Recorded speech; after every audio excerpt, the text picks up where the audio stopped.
With David Blatt, the coach of the Russian team, what a great run you've had, an incredible come from behind. I'm curious, what did you say at 20-2?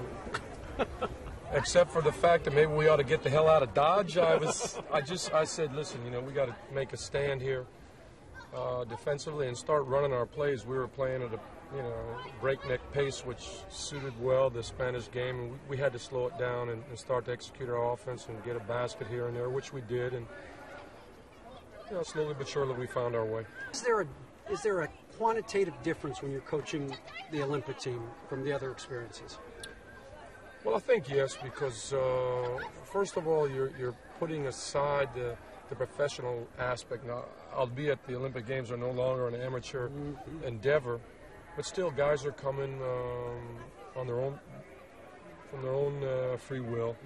They want to be there. They want to represent their country. They want to represent themselves on the greatest stage that exists in modern-day sports.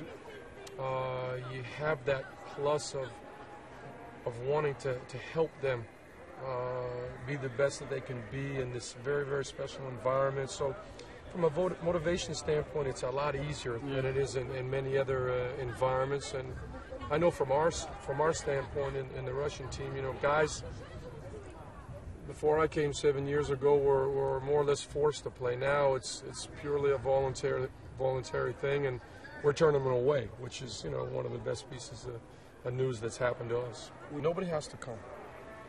We're going to offer you great conditions. We're going to help you become better basketball players. We're going to give you an environment that you're going to want to play in and feel good about playing in. But if you don't want to be here, don't come. That was the first thing I said, and that was as foreign to the Russian players and Russian environment that could possibly be. But it worked, and today, as I said, we got to turn them away at the door because guys want to be part of the program, and the program has succeeded, in my opinion, because of that. As you get closer to the medal round, what are some of the things that excite you about your team, and what are some of the things that concern you? Well, we're still a little bit outside the bubble.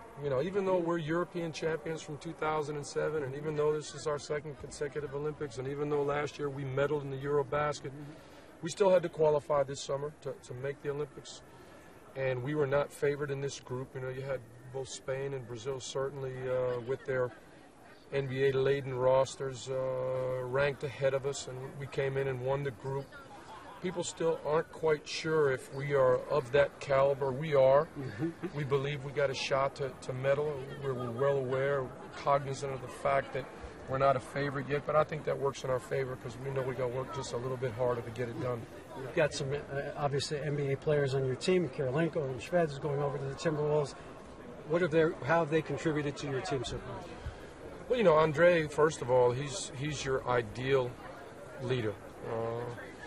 I always go back to the Michael Jordan story. Your best player being your hardest worker and most serious guy, and your best person.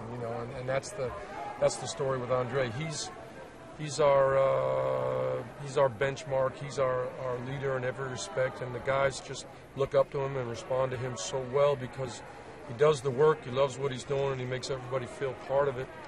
We have other great young players. Timofey Mozgov, who's with the Nuggets, as you mentioned, Shved, who's on his way to the Minnesota Timberwolves. But Victor Krapa is a player who played in the NBA. Sergei Monia, the player that played in the NBA. But really, unlike some of the other teams that have many NBA players, we're more of a European kind of group, and that works in our favor in these competitions.